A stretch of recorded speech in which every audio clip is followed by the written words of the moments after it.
আছেন কই মিরপুরে? সালাম।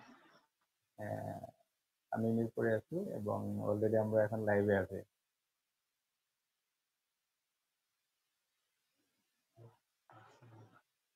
আসসালামু আলাইকুম সম্মানিত ফেসবুক বন্ধুরা, আমরা কোনো প্রকার পূর্ব ঘোষণা ছাড়াই আজকে একজন অতিথিকে নিয়ে আপনাদের সামনে উপস্থিত হলাম। আপনারা জানেন গতকালকে আগের দিন নতুন তিনজন উপদেষ্টাকে শপথ দেওয়া হয়েছে এবং তাদেরকে নিয়ে মোটামুটি তুমুল আলোচনা হচ্ছে। সম্ভবত আপনিও ব্যাপারটা অবগত আছেন। জি, অবশ্যই। হ্যাঁ, আর দর্শকদেরকে একটি কথা বলে রাখতে চাই, আমার সাথে আজকে গেস্ট হিসেবে আছেন জুবায়ের ফরিদ ভাই। উনি চুনারগড় থেকে জয়েন করছেন। উনি মোটামুটি তরুণদের মধ্যে বেশ জনপ্রিয় এবং চুনারগড়ে ওনার ভালো একটা পরিচিতি আছে। উনি যদিও ঢাকায় থাকেন, বাট চুনারগড়ে ওনার বাড়ি। তো সেই হিসেবে আজকে উনি ফ্রি আছেন, এই কারণে আমরা একটু গল্প করবো আর কি, জাস্ট একটা গল্প করব আমাদের এই উপদেষ্টা পরিষদটা কেমন হলো, বা এখানে যাদেরকে নেওয়া হয়েছে তাদের ব্যাপারে অনেকের প্রশ্ন দেখা দিচ্ছে। তো একটা বিষয়ে যাকে দিয়ে শুরু করতে চাই প্রথমে, ব্যাপারটা হলো মোস্তফা সরোয়ার ফারুকী। যিনি মূলত একজন চলচ্চিত্রকার এবং ওনাকে উপদেষ্টা পরিষদের সংস্কৃতি মন্ত্রণালয়ের দায়িত্ব দেওয়া হয়েছে। তো এটা আপনার দৃষ্টিতে কেমন আছে? এবং মোস্তফা সরোয়ার ফারুকীকে উপদেষ্টা পরিষদ নেওয়ার আসলে অনেকেই কথা বলতেছে। জি। মোস্তফা সরোয়ার ফারুকী, তাকে আমি ২০১০ সাল থেকে চিনি। প্রথম ২০১০ সালে তার সাথে আমার দেখা হয়েছিল এবং সোশ্যাল মিডিয়ায় চিনি। এর কারণ হইল তিনি একজন এই নাট্য নির্মাতা মহিলাকে বিয়ে করছিলেন। তখন থেকে আরকি তার সম্পর্কে আমার জানাশোনা।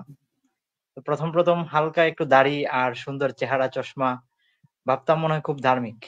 কিন্তু হেফাজতে ইসলামের আন্দোলন চলাকালীন তিনি অনেক উৎপাত করছেন। তো ওই সময় তো আমরা ফেসবুক চালাইতাম, কিন্তু এতটা এখনের মতো এতটা ইয়া ছিল না, যে কারণে ওনার স্ক্রিনশট গুলা রাখা সম্ভব হয়নি। আর চিত্র জগতে যারাই কাজ করেন মোটামুটি তাদের অধিকাংশই যারা ক্ষমতায় থাকে তাদেরকে তোষামোদ করে চলেন। তো মোস্তফা সরোয়ার ফারুকী, ওনার সাথেও সরকার, বিগত যে ফ্যাসিস্ট সরকার ছিল সেই সরকারের অনেক লোকের সাথেই ঘনিষ্ঠতা ছিল। যেমন জুনায়েদ পলক এই আন্দোলনের দমনের জন্য সবথেকে বেশি যারা কাজ করছে তাদের অন্যতম। এই জুনায়েদ আহমদ পলকের সাথে তার হাস্যরসের ছবি আছে, আরো অনেকের সাথেই আছে। বিশেষ করে এই আন্দোলনে আমরা যারা আন্দোলনে শরিক ছিলাম, বিভিন্ন ঘরানার, তবে বিভিন্ন ঘরানার হইলেও ধর্মীয় যে সেন্টিমেন্ট আছে, ধর্মীয় যে গোষ্ঠীটা আছে এদেশের বেশিরভাগ মেজরিটি, তারা কিন্তু এই আন্দোলনে সব থেকে বেশি সক্রিয় ভূমিকা পালন করছে। তো তাদের যারা বিরোধী তাদেরকে যদি সরকারে বসানো হয়, সেক্ষেত্রে সরকার এমনিতেই দুর্বল হয়ে যায়। সরকারের প্রতি আচ্ছা, মানুষের যে একটা আস্থা, সেই আস্থাটা এখন আর নাই। ঠিক আছে। জি, কিন্তু এখন একটা বিষয় হলো, মানে যারা ইসলামপন্থী আছেন কিংবা আপনি যাদের কথা মেনশন করলেন, তারা তো মূলত জি। ওই যে সংস্কৃতি মন্ত্রণালয় কিংবা সংস্কৃতি মন্ত্রণালয়ের আন্ডারে যেসব কাজ হয় ওইগুলোর তো বিরোধী। এখন ওইখানে এরকম একজন লোক বসলে সমস্যা কোথায়? বুঝতে পারি নাই। আমি বলছি যে ইসলামপন্থী যারা আছেন, হ্যাঁ, জি, ইসলামপন্থীরা তো সংস্কৃতি মন্ত্রণালয়ের অধীনে যে সকল কাজ হয়, মেজরিটি মেজরিটি জি। কাজের সাথে তো ইসলামপন্থীদের একটা বিস্তর ফারাক আছে, চিন্তার হ্যাঁ, কাজের এ- ধরনের। হ্যাঁ, এখন ওইখানে যদি এটা এই ধরনের একজন লোক বসেন তাহলে তো আমি তেমন একটা সমস্যা দেখি না। জি, এটাও একটা গুরুত্বপূর্ণ কথা। বিগত যে সরকার ছিল সেই সরকার কিন্তু বিদেশি সংস্কৃতিকে এদেশে আমদানি করছে। বিশেষ করে এদেশের জনগণ সব থেকে বেশি অপছন্দ করে এই পার্শ্ববর্তী দেশ ভারত। ভারতীয় সংস্কৃতি, ভারতের সংখ্যাগরিষ্ঠতা হলো হিন্দু ধর্মাবলম্বী। তাদের সংস্কৃতি আর আমাদের মুসলিম ধর্মাবলম্বীদের সংস্কৃতিতে বিস্তর ফারাক। তো আমাদের উপরে হিন্দুদের সংস্কৃতি চাপিয়ে দেওয়া হয়েছে। মুসলমান হিসেবে ঠিক আছে। ইসলামী সংস্কৃতি। ওকে, ওকে, ওকে, আমি এখানে এখানে একটা বিষয় বলতে চাচ্ছি, এই ক্ষেত্রে কিন্তু মোস্তফা সরোয়ার ফারুকী সবসময় স্ট্রেট ফরওয়ার্ড। আমি ফারুকীকে যতদূর চিনি এবং জানি, হয়তো 2013 সালের বেশ কিছু পোস্ট অলরেডি কিন্তু স্ক্রিনশটের দরকার হয় না, পোস্ট কিন্তু ভাইরাল হয়ে গেছে যে সে তার প্ল্যানটা তখন কি ছিল। হ্যাঁ, এগুলো মোটামুটি কি হয়ে জি, গেছে। বাট এরপরেও মাইক্রোফোন কাছে নিলে মনে হয় কথা দেশ, স্পষ্ট বোঝা যাবে, একটু সাউন্ড কম। আচ্ছা, মানে তারপরও তার দেশাত্মবোধের জায়গা থেকে বা দেশপ্রেমের জায়গা থেকে তার কিন্তু বেশ কিছু পোস্ট বা অ্যাকশন অনেক আগে থেকে আছে। সে ইন্ডিয়ান সংস্কৃতি কিংবা বিদেশি সংস্কৃতি কিন্তু সে প্রমোট করে না তার জায়গা থেকে। এই ব্যাপারে তার অনেক লেখালেখি আচ্ছা। আছে, অনেক পোস্ট আছে, এবং ফেসিবাদ বিরোধীও তার অনেক লেখা আছে। অবস্থানটা একটা আচ্ছা। কথা আপনি বলছেন যে শিল্প সংস্কৃতিতে যারা থাকেন মোটামুটি সবাই সরকারকে তোষামোদ করে চলেন। এটা শুধু শিল্প সংস্কৃতি না, সরকারের সংশ্লিষ্ট যতগুলো ব্যাপার আছে সবগুলোতে কম বেশি মানুষ এটা করেন। এবং এটা আপনি জানেন যে উলামায়ে কেরামের পক্ষ থেকেও কিন্তু একটা গ্রুপ সরকারকে তোষামোদি করে মানে চলতেছেন বা চলছেন হ্যাঁ, ইতিপূর্বে, ঠিক আছে। এটা যেমনটা অস্বীকার আমরা করার সুযোগ আহ, নাই। হ্যাঁ, অস্বীকার করার কোনো সুযোগ নাই। সুতরাং আমি মনে করি এখন একজন মানুষের 10 বছর আগের চিন্তা আর 10 বছরের পরের চিন্তা তো অবশ্যই ডিফারেন্ট হইতে পারে, হতে পারে না? একটা হলো হইতে পারে, আরেকটা হলো হইছে। উনি কিন্তু এই বিষয়ে ক্লিয়ারলি কোনো কিছু বলেন নাই। এমনকি উনার শাহবাগ এখন স্কয়ার নিয়ে যে কথাবার্তা, সেটা এই ১ বছর আগে ২০২৩ সালে যে লেখাটা ভাইরাল হইছে। ওটা কি 2023-এ নাকি আরো আগের? আমি তারিখটা দেখি নাই, আমি জি, জাস্ট ২০২৩ দেখার সালের চেষ্টা। লেখাটা ভাইরাল হইছে। জি, আমাদের তাইমুম সাদি ভাই সহ অনেকেই শেয়ার দিছে লেখাটা। হ্যাঁ, এখন একটা ব্যাপার হলো, আমি একজন মানুষের একটা লেখা কিংবা একটা কমেন্ট কিংবা একটা বক্তব্যকে দিয়ে একজন মানুষকে আমি জাজ করতে চাই না। কারণ আমি যতদূর জানি নিরপেক্ষভাবে বললে মোস্তফা সরোয়ার ফারুকী যে অঙ্গনে কাজ করেন সেখানে তিনি একজন মাস্টারপিস আমি মনে করি আর কি। তার বেশ কিছু কাজ প্রশংসিত হয়েছে দেশে বিদেশে, এবং তার জায়গায় তার ফিল্ডে, মানে আমি আমার চিন্তা ভাবনার সাথে তাকে আমি মিলাচ্ছি না, বাট আমি বলতে তার ফিল্ডে সে বেটার, সে তার ফিল্ডে সে ভালো। এবং ওইখানে এই মুহূর্তে তার চেয়ে ভালো বা আরো বেটার কেউ আছে কিনা এটা মানে জি, তর্কের না বিষয়। আমরা আমরা বাট অবশ্য এখন তাকে যে উম দায়িত্ব দেওয়া হয়েছে, তাকে মানুষের যেই মন্ত্রণালয়ের দায়িত্ব দেওয়া হয়েছে সেই হিসেবে আমি মনে করি ওটা পারফেক্ট, খারাপ হয়নি। এখন কথা হলো যে নেক্সট একজন মানুষ না অতীতে কি মানুষের করছে। জা- বলেন। জি, মানুষের বলেন। জায়গা থেকে ভালো খারাপ সবকিছুই থাকে। যেমন যেমন আমরা হুম। হুজুররা, কোন হুজুর নিজেকে ফেরেশতা দাবি করে না। আমাদেরও ভালো খারাপ অনেক দিক থাকে। তো সেই হিসাবে মুস্তাফা সরোয়ার ফারুকী, আমি নিজেও শুরুতেই বললাম যে ওনাকে দেখতে অনেক ভদ্রলোক দেখা যায়, ভালো দেখা যায়। তো আপনিও তার প্রশংসা করলেন যে তিনি অনেক ভালো কাজ করেছেন। আহ, তো ভালো খারাপ মিলেই প্রত্যেকটা সমাজ। কিন্তু উনি যে জগতে কাজ করছেন সেই জগতে মানে এতটা ভালো মানুষ আছে যে তাকে একটা রক্তাক্ত দেশের উপদেষ্টা বানিয়ে দেওয়া হবে, আমি এতটুকু চিন্তা করি না তাকে নিয়ে। আমি মনে করি যে এই দেশটা যারা রক্ত দিছে অধিকাংশই তাদেরকে চায় না, বা তাদের কাজগুলোকে অধিকাংশ পছন্দ করে না। ফারুকী সাহেব উনি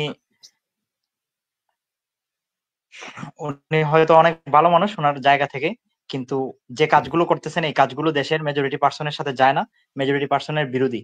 সেজন্য আমরা ওনাকে চাইতেছি না।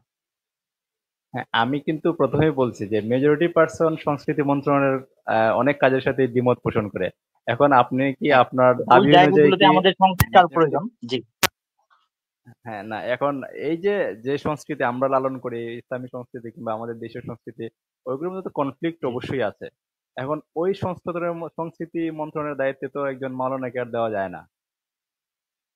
মাওলানাকে আমরা চাইও না যে সর্বক্ষেত্রে মাওলানা হইতে হবে। যেমন অনেকেই ইদানিং কিংবা বলতেছে যে আমাদের এই আন্দোলনে আমাদের ১০০ জন বা তার থেকে কিছু কম বেশি ভাই শহীদ হয়েছে যারা হাফেজ মাওলানা। তো এই বিষয়টা হুম, আমার অনেক দুঃখ লাগে যে শুধু হাফেজ মাওলানা হইলে আমাদের লোক, অন্যরা আমাদের লোক না। বিষয়টা তো এরকম না। শহীদ আবু হ্যাঁ, সাইদ, অবশ্যই তার যে অবশ্যই। চিন্তাধারা, আমি তার পোস্ট গুলো পরে দেখলাম যে তার চিন্তাধারা সে আমার চিন্তাধারা গুলোকেই তার পোস্টে ফুটায় তুলছে। মীর মুগ্ধ, সে আমার চিন্তাধারা গুলোকে তার ওয়ালে সে ফুটায় তুলছে। আবরার ফাহাদ, তার যে ভারত বিদ্বেষী চিন্তাধারা, সেম চিন্তাধারা আমিও লালন করি। তো সেক্ষেত্রে সংস্কৃতি মন্ত্রণালয়ে যদি একজন আবু সাইদ, একজন আবরার ফাহাদ হইতো, আমি কোনো সময়ই তার বিরোধিতা করতাম না। কারণ আবু সাইদ, আবরার ফাহাদদের ইতিহাস, ওরা কখনো শেখ হাসিনার কোনো মন্ত্রীদের কাছে যায় নাই, বা ওনাদের কাছে গিয়ে তোষামোদী করে নাই। ওনারা কিন্তু করছেন। বিশেষ করে না, মুজিববাদ যে বিষয়টা, এখন না, না, আমাদের এই এখানে একটা আন্দোলনে বিষয়। আমরা যারা ছিলাম আমাদের কিন্তু মুজিববাদ নিয়ে আমাদের চরম অ্যালার্জি আছে। এদেশে মুজিববাদ আমরা চাই না। তো উনি কিন্তু মুজিবের একজন কঠিন ভক্ত। ৫ই আগস্টের পরে উনি শেখ মুজিবের এই যে ৩২ নম্বরের বাসার সংস্কারের কথা বলছেন, বা মুজিবকে নিয়ে আগে পরে বিভিন্ন সময় দরদ দেখাইছেন। তা আমাদের আন্দোলনটা এক প্রকার মুজিববাদের বিরুদ্ধে ছিল। মুজিবের মেয়ে মুজিববাদ প্রতিষ্ঠার জন্যই এই দেশের মানুষের উপর জুলুম নির্যাতনের স্টিম রুলার চালাইছে। ঠিক আছে, এগুলো নিয়ে আসলে অনেক ডিবেট হইতে পারে যে মুজিববাদ আসলে কতটুকু থাকবে, মানে মুজিবের কোনো স্মৃতিচিহ্ন বাংলাদেশে থাকবে কি থাকবে না, এটা ডিফারেন্ট ডিবেট। জি, আমরা এই বিষয়ে অন্য একদিন কথা বলবো। তো এখন আমি জি, যেটা বলতে চাই, আমি জনাব ফারুকীকে আমি একটু সময় দিতে চাই তার জায়গা থেকে সে কেমন কাজ করে। যেহেতু এই সরকারে বেশ কিছু লোক নেওয়া হয়েছে যারা আসলে ক্রিয়েটিভ মাইন্ড লালন করে নিজের জায়গা থেকে একটু ডিফারেন্ট কিছু করতে চায়, এই দৃষ্টিকোণ থেকে হয়তো তাকে এখানে সুযোগ দেওয়া হয়েছে। তো আমি এখন তাকে আসলে সুযোগ দিতে চাই। আমি মনে করি যে তাকে হ্যাঁ। একটা চান্স দেওয়া উচিত। এখন আর একটা বিষয় আপনি বলছেন যে মুগ্ধ কিংবা আবু সাইদ তারা সরকারের সাথে কাজ করেনি, আসলে তাদের তো সরকারের সাথে কাজ করার কথাও না। তারা তো স্টুডেন্ট, তাদের তো হ্যাঁ। সরকারের সাথে কাজ করার কথাও না। হ্যাঁ, এই জায়গা থেকে এখানে একটা দুইজনের মধ্যে একটা বিস্তর ফারাক আছে, আমরা এই কম্পেয়ারটা তাদের সাথে করতে পারি না। না, এখন সরকারের আমি সাথে মনে কাজ আমি করার কথা না বলতে, যেমন সাদ্দাম, আবু সাইদ, মুগ্ধ, ওনারা স্টুডেন্ট। এই ছাত্রলীগের হুম, ইনান, সাদ্দাম, ওরাও কিন্তু স্টুডেন্ট। কিন্তু ওরা কিন্তু সরকারের লোকই, সরকারের হয়ে কাজ করছে। এরা ওই রকম এদের মতো তোষামোদী করলে হয়তো ওই জায়গায় যাইতে পারতো, কিন্তু এরা যায় নাই। এই পার্থক্যটা আমি দেখাইতে চেষ্টা করছি। না ঠিক আছে, আপনি যেটা বলছেন এটাও ঠিক আছে। তারপরও জি, না, এটা হলো যে স্টুডেন্ট ক্যারিয়ারে ওইটা ঠিক আছে, বাট মোস্তফা সরোয়ার ফারুকী কিংবা এই ধরনের যারা কাজ করে তারা তো সরকারের সাথে বিভিন্ন মানে প্ল্যাটফর্মে কাজ করতে হয়। তবে এটা সত্য, মোস্তফা সরোয়ার কি সরকার বিরোধী অনেক পোস্ট আছে।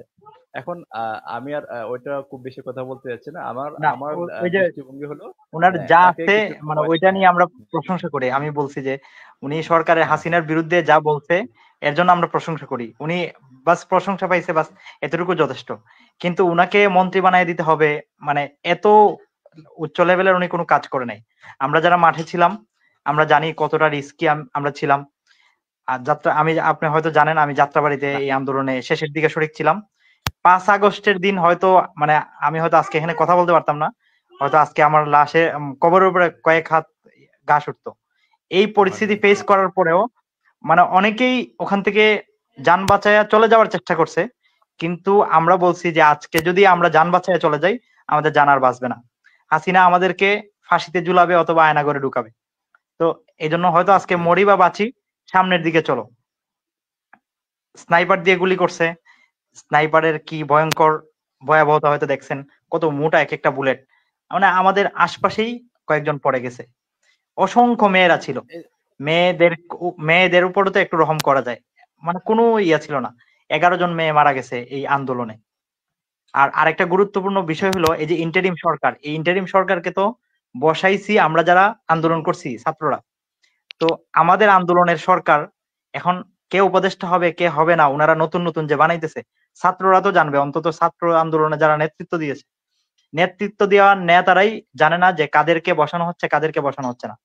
গতকালকে কেন্দ্রীয় সমন্বয়ক কয়েকজন, আশরিফা খাতুন হয়তো চিনেন, আশরিফা, উনি জানিয়েছে যে এই হাসনাত, সার্জিস, আরো যারা আছে সিনিয়র, এদের কেউই জানে না যে আজ মানে গতকালকে বা পরশুদিন ইয়ে হবে, নতুন উপদেষ্টা নিযুক্ত করা হবে। এই শেখ বশির বলেন আর মোস্তফা আর ফারুকী, যেই হোক, উপদেষ্টা হিসেবে যাকেই বসানো হবে, তাদেরকে তো কমপক্ষে অবগত করা উচিত ছিল। তারা ফেসবুক থেকে জানতেছে যে তাদেরকে উপদেষ্টা হিসেবে নিয়োগ দেওয়া হইতেছে। কত বড় দুঃখজনক বিষয় এটা। হ্যাঁ, এটা অবশ্যই যৌক্তিক কথা। এটা এই বিষয়ে আমারও কথা আছে যে যারা নতুন দ্বিতীয় এবং তৃতীয় দফায় যারা উপদেষ্টা হয়েছেন তারা আসলে কোন জি, ক্রাইটেরিয়া মেনটেন করে হয়েছেন, কিভাবে হয়েছেন, এই বিষয়গুলো আসলে জাতির সামনে মানে খোলাসা করা প্রয়োজন। তো এখন আরেকজন উপদেষ্টা আপনি নাম মেনশন করলেন অলরেডি, শেখ বশিরউদ্দিন। আসলে শেখ বশিরউদ্দিনকে জি, নিয়ে অনেক কথা হচ্ছে, বাট শেখ বশিরউদ্দিন সম্পর্কে আমার কিছু জানাশোনা আছে। আমার দুজন রুমমেট, আমি তাদের সাথে একসময় থাকতাম, তারা আকিজ বশির গ্রুপে কাজ করছেন, এবং তখন আমি শেখ বশিরউদ্দিনের অনেক প্রশংসা তাদের কাছ থেকে আমি শুনছি। এখানে একটা বিষয় হলো, আচ্ছা, শেখ বশিরউদ্দিন একজন কর্মী বান্ধব কর্মী বান্ধব লোক, এটা হলো একটা। তারপরে তার চিন্তা ভাবনায় মানে তিনি ডাইনামিক। যদিও এখন এখন তাকে আওয়ামী লীগের আর মানে এমপির ভাই হিসেবে পরিচয় করিয়ে দেওয়া হচ্ছে। আপনি জানেন বাংলাদেশে কিন্তু আকিজ গ্রুপ একটি ওয়েল রেপুটেড গ্রুপ, এবং আকিজ গ্রুপের কিন্তু ওইরকম কোনো ক্লেম নাই আকিজ গ্রুপের বিপক্ষে, এবং আকিজ গ্রুপে যারা জব করেন তারা স্যাটিসফাইড, তাদের জব পলিসি, স্যালারি, মোটামুটি সবকিছু নিয়ে তারা কিন্তু স্যাটিসফাইড। মানে এটা, আকিজ গ্রুপ তো অনেকভাবেই মানুষের কাছে পরিচিতি লাভ করেছে, এবং তাদের ব্যবসায়িক যে স্ট্যান্ডার্ড আছে এটা অন্যান্য অনেক কোম্পানি থেকে ভালো। এখান থেকে একজন আচ্ছা। লোক যিনি ব্যবসায়ী বান্ধব, কর্মী বান্ধব, তাকে যদি বাণিজ্য মন্ত্রণালয়ের দায়িত্ব দেওয়া হয়েছে যেহেতু, আমার মনে হয় এটা ডিসিশনটা খারাপ হয়নি। আপনার কি মানে মতামত এই ব্যাপারে?